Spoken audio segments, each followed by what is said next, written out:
Hey, Southeast Missouri sports fans. Enjoy the show and want to take it on the go? You can find every episode on Apple Podcasts, Spotify, Amazon Music, or YouTube. Tune in as they air by searching SEMO Sports Zone wherever you may be listening.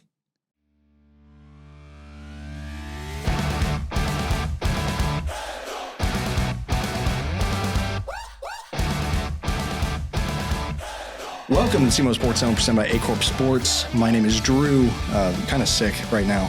With me is my co-host Dave. David, what do you think about basketball this week? There's a lot of basketball this week. A lot of basketball this week. And some of it was not so pretty. Some of it was really fun to watch. Yeah. But, just had a little bit of everything. What do you want to get started at?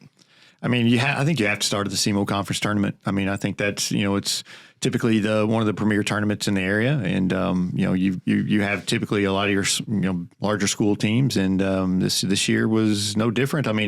I no longer will call it the SEMO Conference tournament. It is the Sykeston Invitational tournament.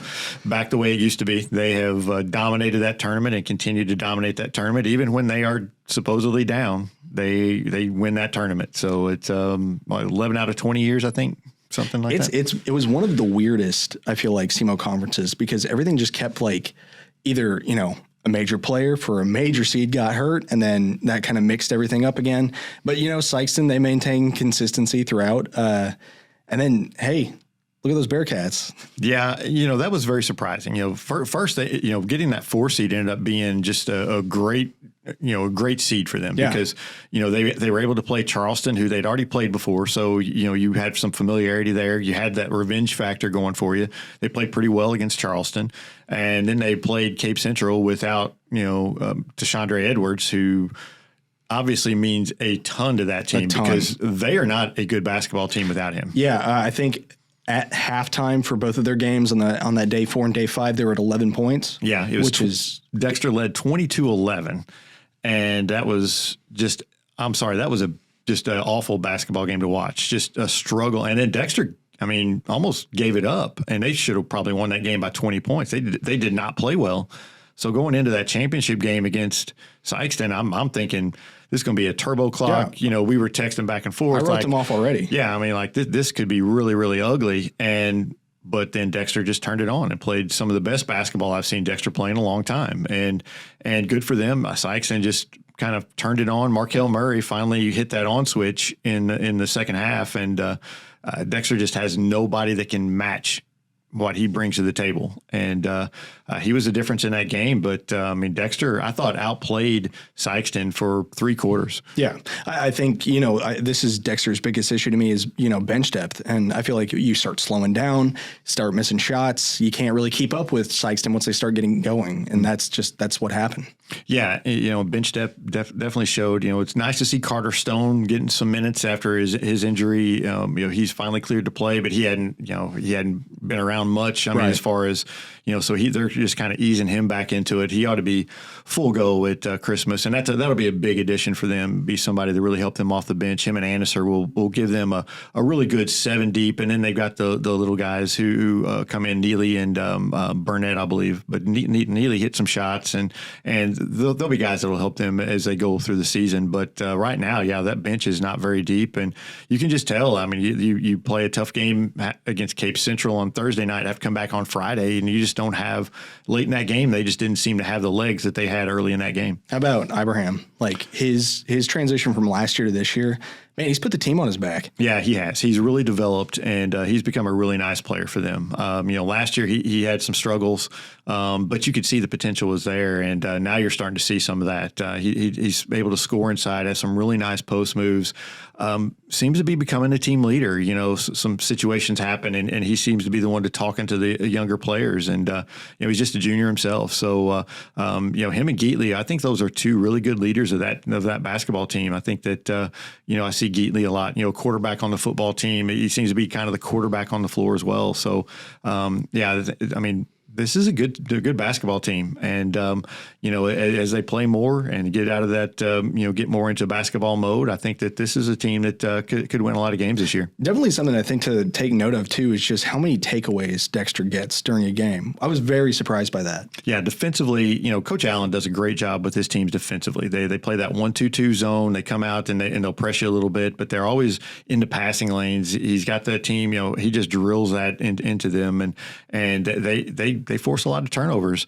The thing with in the past is they were not able to turn some of those turnovers into points. Mm-hmm. They would have point blank layups that they would miss or easy shots that they would miss. Which I'm still seeing some of that, but it's much better than it was last year. Yeah, there's still some of that, and that comes back to bite them. But at the same time, they do. It is much better than it has been in the past, and a lot of that's just the more you play, the more you're going to get used to those shots and stuff. So I think that I was really impressed with Dexter the way they played, and I was impressed with Sykes. And they came out and blew out Notre Dame in that first game, and I think they hit their first 6 threes and just were.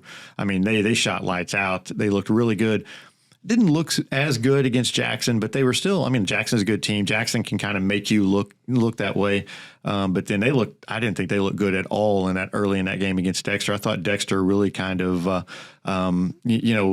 definitely outplayed them. They just weren't moving offensively. They weren't, defensively. They seemed like they were just kind of watching a little bit as well. But you knew Coach Hollifield was going to get after them at halftime. You knew that it was going to be a second half run for them at some point. And then finally they went on that run. Like I said, Markel Murray is just, Dexter just has nobody that can match his athleticism, and once he gets going, he's just tough to stop. And Kobe Thomas being right there too, and Ben James. That's 3 players that I feel like they can really run the board once they get going. Yeah, Ben James really strong and handles the ball well. Really is kind of he doesn't score a ton, but he does a lot of good things for them. Kobe obviously hits some big threes, and you really have to know where he is. And once they started hitting those threes in the second half, then Dexter had to come out defensively a little bit, opened up that inside, and once that inside opened up, then Sykes kind of went to work, and but it was a great game plan for Dexter, and it worked, like I said, for the most part of 3 quarters. But Sykeston finally, Sykeston's a good basketball team. They've got a lot of talent, and they could be on their way to another district title.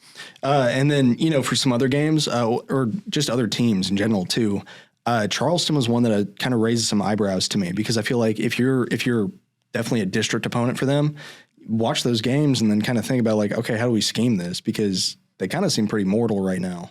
They can look really good. They looked really good against New Madrid, but they're kind of a roller coaster right now. They're kind of up and down. They don't even through the course of a game, they're kind of a roller coaster. Against against Notre Dame, they had a good run there, and then kind of late third quarter, they kind of fell apart, and Notre Dame hit some shots. They kind of had some defensive lapses and never really got back in it. So. I think they're a team that's really struggling for some consistency. If they find that consistency, they could be a really good basketball team, but they've got to find that. And they've kind of been, so far this year, they've kind of been a roller coaster game to game and even inside games. So, they're a team that can be very, very potent, but also very beatable. And then for New Madrid, you got the highest point scorer in the entire tournament. Yeah, Jaden Williams had a great tournament. He looked good. Basically put him on his back and almost single-handedly beat Cape Central.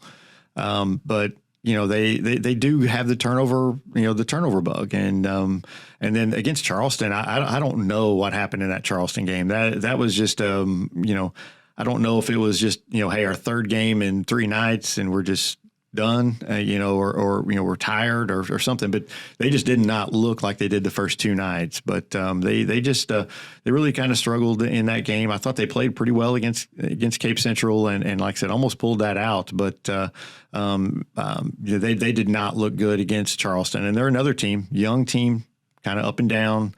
They have their good moments and their bad moments. And I think for them, it's just you can't turn the ball over. And I think they had 19, 20 turnovers against Charleston, and that's just not going to get it done.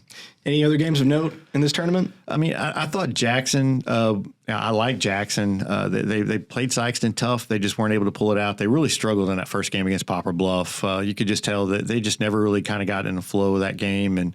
But they look much better. And then they just completely embarrassed Cape Central in that, in the 3rd place game. But I like where they're going to, if they get Ernst going, their big guy's not really playing that great at this point, but he will. I mean, he's just a sophomore, and they'll get him going. Once he gets going, I think they're going to be a really, really tough team. They just need that 6'8" guy inside, and I was impressed with how much Notre Dame improved from the first game to the last game of this tournament, because they really improved a ton. They looked like they were just not a very good team in that first game against Ikeston, but by the end of the tournament, they really kind of changed my opinion. Definitely improved. Yeah, I mean you could tell they were playing together more as a team. Kind of had figured out their how they wanted to run their offense and stuff, and really got after it. And I know that they play a lot of players. Coach Brinkmeyer's trying to figure out that rotation there, and I think as he figures that out, I think they could be a team that's going to cause some problems in districts for a Dexter. But yeah, they're they improved a ton in that tournament. Yeah, you look at Jeremy Brinkmeyer's kind of mindset, and he said it in one of our post-game interviews, was just like, I know this isn't a team that has a bunch of D1 athletes on it, but we can play with one heartbeat. And I think that impacts a team a lot, especially when you start get rolling. Yeah, absolutely. And you could tell from start, they were not playing with one heartbeat against Ikeston. They were really struggling. They struggle handling the ball. Pressure kind of gets to them a little bit. But it seemed like as the tournament went on, they got a little bit more used to that kind of pressure. I mean, they still would turn it over here and there, but for the most part, they started playing more together as it went along, and that made a huge difference. And they were finding each other for some open shots, and from start to finish, they were definitely the most improved. I think this tournament, as weird as it kind of feels, like this whole week has kind of felt kind of weird, watching these games. But, man, the implications that we get from this tournament on both the Christmas tournaments coming up, I feel like it is probably a little more monumental than we're thinking. Yeah, I mean, obviously Dexter went from, I think, maybe a 3 or 4 seed, but they're showing just in the championship game, I think, jumped them up into that top seed. I mean, they've beaten more teams than we'll talk about the Christmas tournament, but they beat Charleston, they beat Cape Central. Now, granted, it's a Cape Central team that's not very good, but still, Cape Central's a win on your team. That's a Class 5 team, and you beat Malden earlier in the year. So I mean, they played some tough competition. Got close to beating Sykeston. Yeah, and so I mean, that's a good resume. I mean, even though you've lost a couple of those games, you played them close, and at least you're playing some teams. Some of these other teams that are in these tournaments, they just haven't played anybody yet. Their schedule just really hasn't gotten rolling. So, I mean, it's a good showcase for these teams, and Dexter for one. And I think you flip it up to the Cape tournament. I mean, I think Cape Central really kind of hurt themselves if Edwards is not available. If Edwards is available for that Christmas tournament up there, then I think they'll get probably a 2 or 3 seed. And obviously we don't know the seedings yet. We're recording this on Saturday, after Bloomfield Christmas tournament seedings come out. So we will.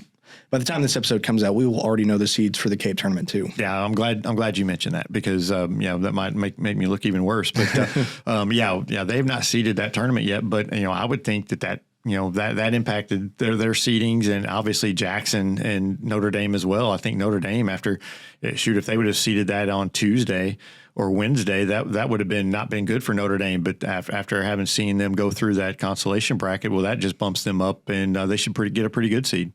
And then, anything else that I'm kind of missing tournament-wise for this week?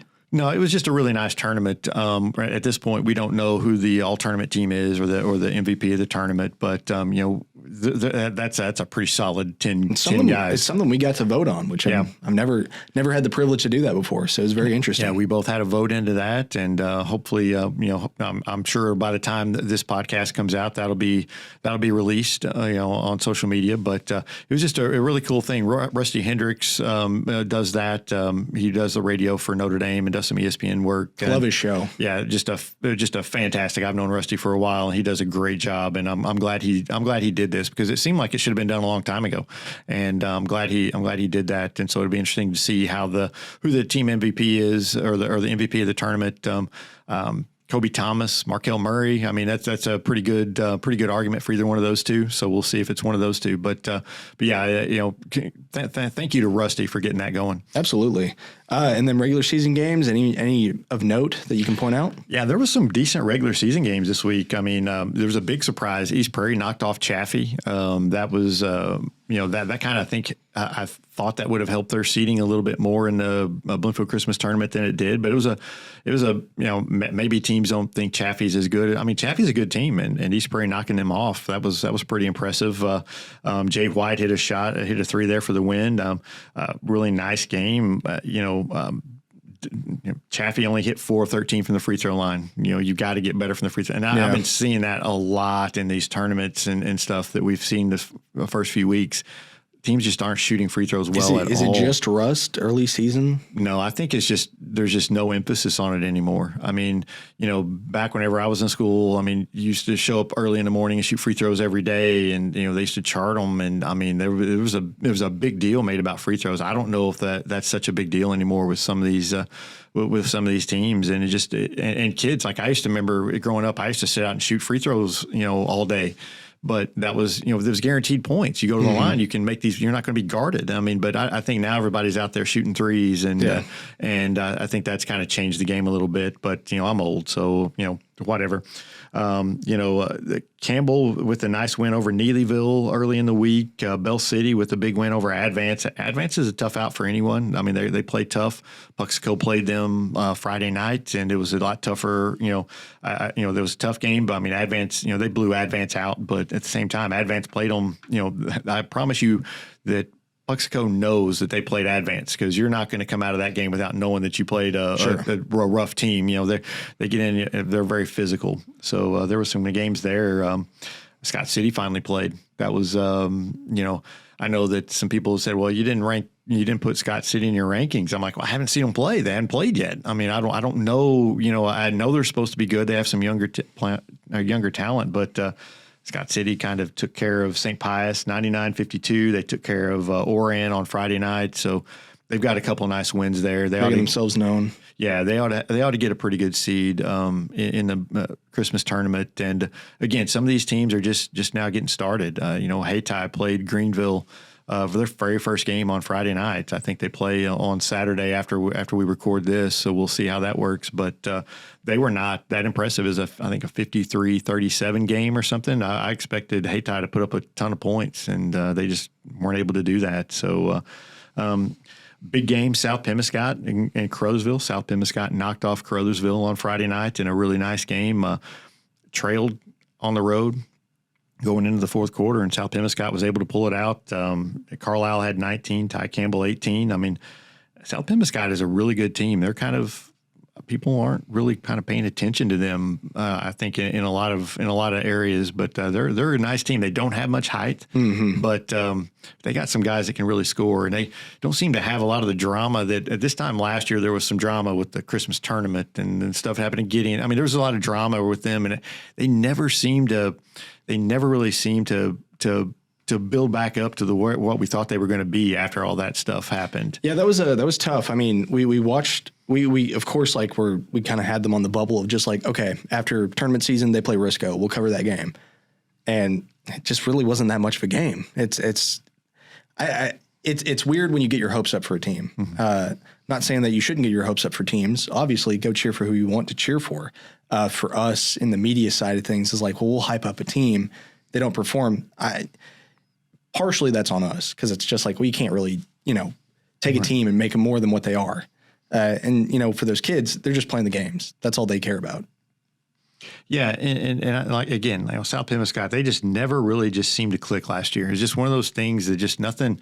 I don't know what was going on in the inner. There may have been something going on. There may have, who knows? Sure. They're again, we've said this before. They're 15 to 18-year-old kids. Yeah. You never know what's going on with them. And but this team this year, this seems to be pretty focused, and they've got a lot of talent on this team. They really get after you defensively, force a lot of turnovers, get up and down the floor.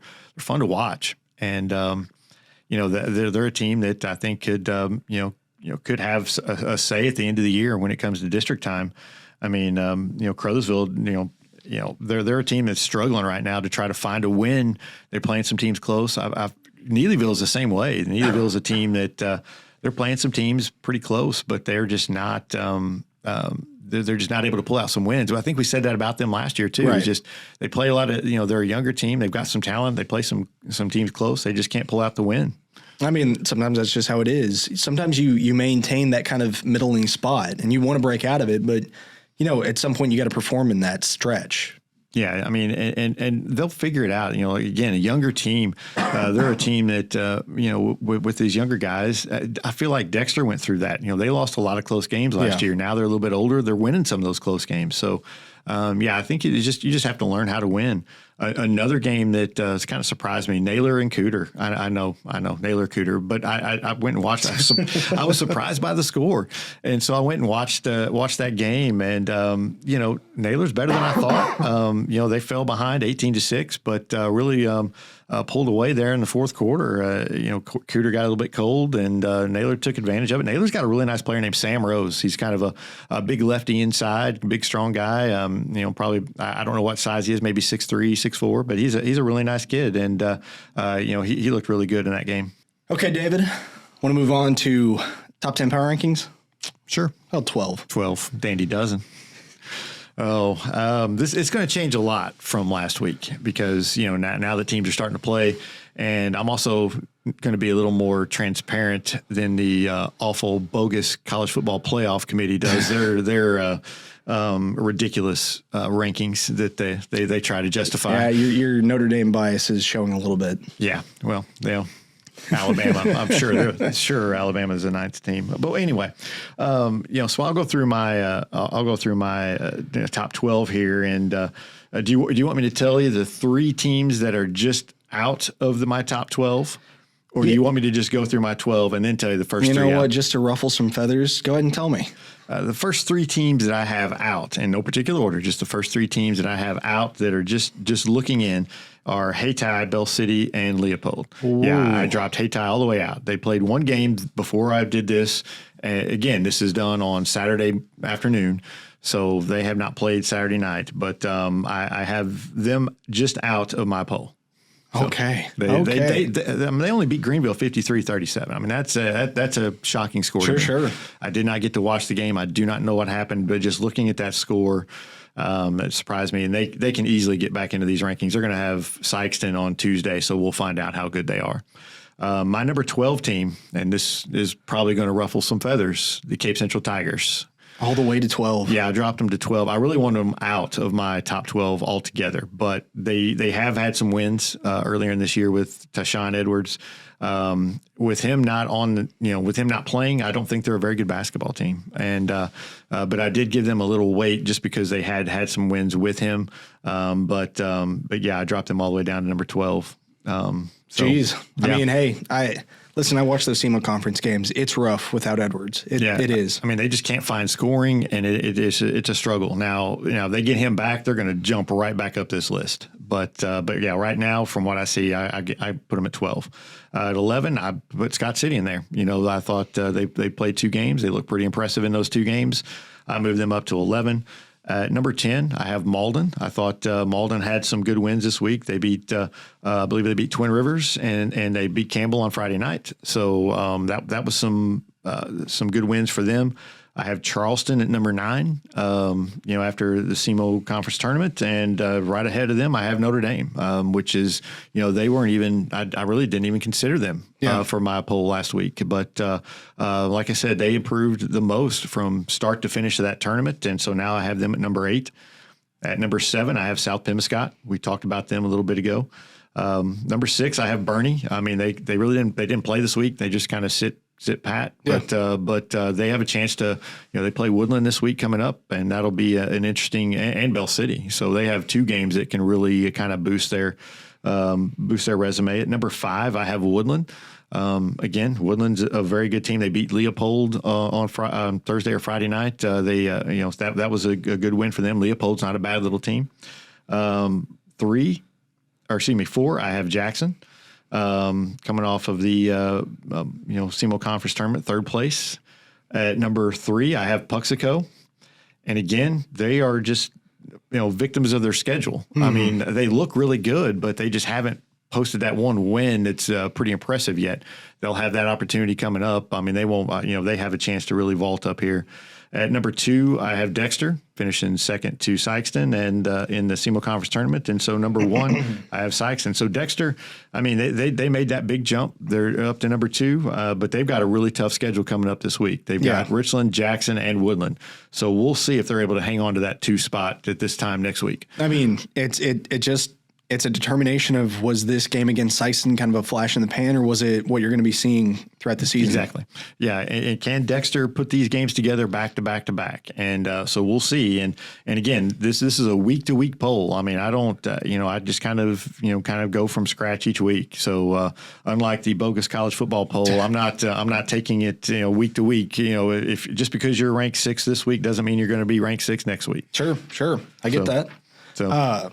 Let's talk about Christmas tournaments then. Yeah. Which one do you want to start with? We got a bunch of them coming up. Yeah. We're very fortunate to have 2 tournaments to cover this season. I am not intimidated whatsoever about that. No, not at all.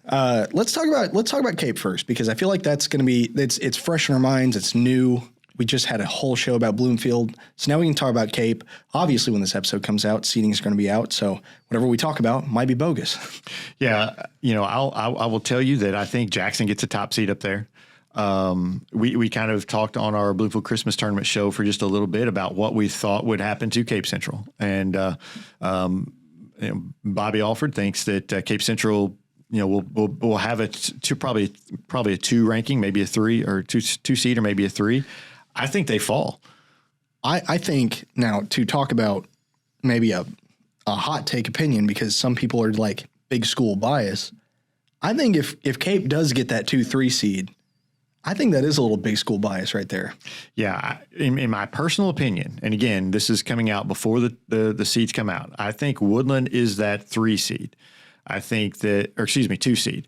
I think that, looking at that, I think that, man, I don't know who my 3 seed is. Probably Notre Dame. I think Notre Dame looks better than Cape Central. But if you go into that seed meeting and Coach Frazier says, hey, Tyshandre Edwards is going to be back for this tournament, then I think Cape is probably my 2 seed. Mm-hmm. I still would probably put them at 2 and Woodland 3. So otherwise I think I drop Cape Central down to maybe a 5 or 6, I think that makes a big difference as to who's healthy and who's not. So, and I don't know, I don't know when Edwards is going to be back. So, we'll see. And it's not a knock on the school or the program. It's just it's stats, and it's what it is. Yeah, and they really struggled to score. And even Coach Frazier said, "Hey, we've got to figure some things out." We've got to, after they lost him, he said, "Hey, we got to figure some things out." And they were able to kind of get by in that first game against New Madrid, and able to squeeze that one out. But Dexter was ready for it, and they just could not find scoring. And then, of course, Jackson just really shut them down. So, yeah, it's a struggle for them to score. Now, these are also some good teams. Dexter's a good team. Jackson's a good team. Mm-hmm. So, obviously they're not going to drop too far. But at the same time, I think that, that does have to be taken into consideration.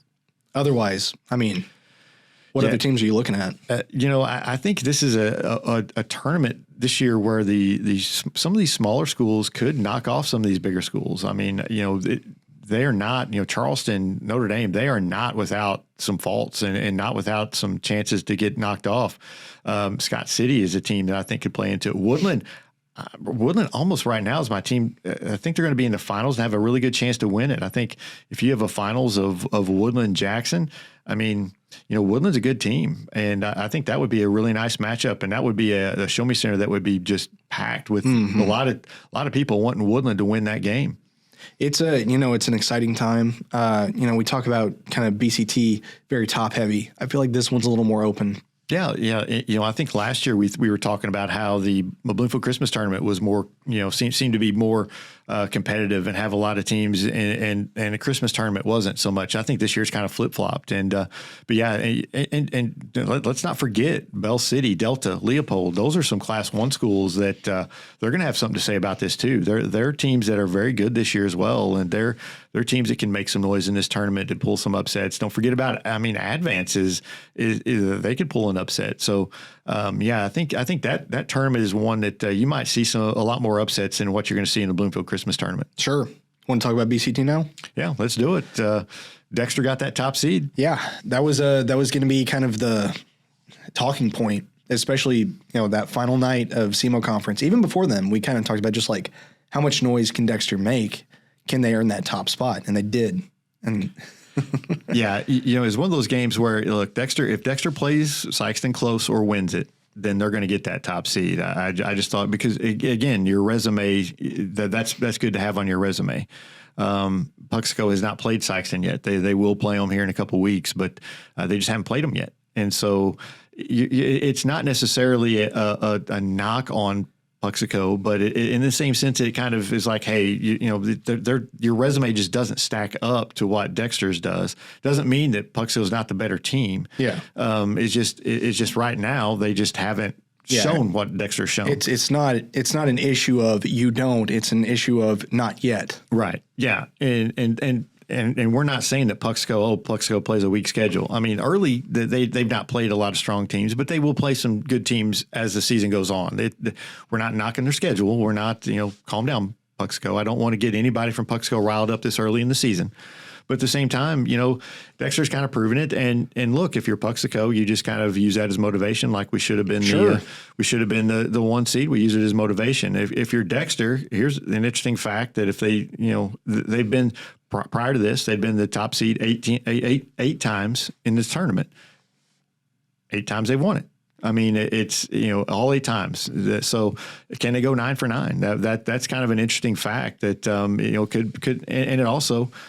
As we look at these seeds, so Dexter the 1, Puxico the 2, Bernie the 3. Bernie is a very, very good basketball team, and that's a tough semifinal game if it's Puxico Bernie, and I foresee it to be Puxico Bernie. Bernie is going to be the toughest out, and they're one of those that like a dominant performance in their own tournament. How do they perform outside their own tournament? I think that's another big question to ask. Yeah, and I mean, again, another team that just doesn't have a resume yet. I mean, they're playing Bell City this week. They're playing Woodland this week, so we'll find out a lot more about Bernie. But I mean, they look good in their own tournament. But how good are the teams that they played? I mean, how good is Campbell? How good is Risco? I mean, we're still trying to figure that out. So yeah, but I mean, I think that Puxico Bernie, I think that's going to be a terrific semifinal game. You go down the seedings, Van Buren and Malden at 4-5, they could be playing in the in a quarterfinal to try to get to that semifinal game against Dexter. Dexter already played Malden, beat them by 6. That could be a game that Dexter kind of struggles with. Again, if Dexter plays the way they did against Cape Central in the semifinals of the SEMO Conference tournament, that could be a big problem. I mean, somebody can upset Dexter if they play the way they did in the championship. They're going to be tough to beat. How many times have we said Dexter in this episode? Way too many. Way too many. And people are going to hate that. But the fact is, regardless of how you feel, so much drama is around this Dexter team right now. Yeah, right now, this week, they are the talk of Southeast Missouri. Them, and it's kind of funny because even though Sykeston won that tournament, I feel like Dexter's more the conversation because I think that they just surprised some people. Their first ever championship game that they played in the SEMO Conference tournament since they restarted it back in 2006. And led for 3 quarters in it. They led for 3 quarters in it. It looked like it was going to happen. They just kind of fell apart at the end. But I feel like that's kind of a lot of the talk that's kind of came out of that. Especially we're here the next day. We're not even 24 hours from that. So I feel like that they're the talk. Now next week, the talk could be something. It is going to be completely something else. So, but yeah, Dexter could not have found a better time to get for the seeding in this tournament because next week again they have Richland, Jackson, Woodland. That's a tough 3-game stretch, and if you lose one of those, then the talk of this SEMO Conference kind of loses some of its luster. That momentum is going to die down if they lose. Yeah, and then I think Puxico probably gets a top seed. Yeah, I could definitely see that. It's so timing. It's so 1A 1B at this moment. Yeah, and again, it's all semantics. You've got to beat the other team anyway, Sure. so it really doesn't mean anything. I mean, Puxico is going to have to play Gideon in the first round, which they've played in the last couple of years and had no problem with. Okay, so then you move on to your next game. I mean, where it makes a difference is the Puxico Bernie game, but you're going to have a tough game. You hope you're going to have a tough game in that semifinal anyway. That's kind of what you want from these tournaments. So, and I think if you're Puxico, you want close games at this point because that gets you ready, and Bernie for that matter as well, because that gets you ready for the postseason. And end of tournament wise, I mean, we talked about just like, hey, 1-3, they've got the shot at winning it. That's kind of feels like it's locked in. I'm going to expand that. I'm going to say 1-5. Yeah, because it would not shock me to see Malden make a little run here. I mean, Coach Fowler is a very good coach. He brought his son along with him to Malden, and he's really been a big benefit to that team. And then Tristan Moncrief is just an athletic specimen out there. He's had some pretty impressive dunks this year. They're a good team. Anything else you want to talk about in this episode? There's some other games next week. Obviously, we got the Clarkton tournament here that will be there. South Pemiscot, the top seed there, and be interested to see that they could match up with Malden in the championship game. Again, we'll see some Malden there. We'll see how Malden is improved, and because man, they are so much better than they were last year. Risco's a 3 seed. That could be a fun semifinal matchup. Malden and Risco. Then some other big games next week. We talked about what Dexter has. Puxico has Twin Rivers and Thayer. The big game Tuesday night, Hayti at Sykeston. Yeah. We think Hayti is going to be good. So we'll find out. It's a good testing ground. Yeah, we will find out on Tuesday night how and what kind of fight they put up against Sykeston, and because we've seen Sykeston, they still, even though they're supposed to be down, they're still a pretty good basketball team, especially whenever they turn it on. Bell City plays Bernie, and then they play Woodland. Leopold Delta is a game that's going to be a real battle. I think 2 good Class 1 teams. So there's a lot of good basketball coming up over this next week. And that's all I got. I mean, it's been a week. Yeah, I started to say I know you're not feeling the greatest. I'm on fumes. I'm on fumes to get my sick voice out of everybody's ears faster. Yeah, we need to get out of here. It's been a long day for us. We had the Christmas tournament show and now this, so we'll get out of here. But we got a lot to talk about this year basketball season. It's going to be a lot of fun. Oh, for sure. All right, this has been the SEMO Sports Zone. Thanks for watching. We'll catch you next week.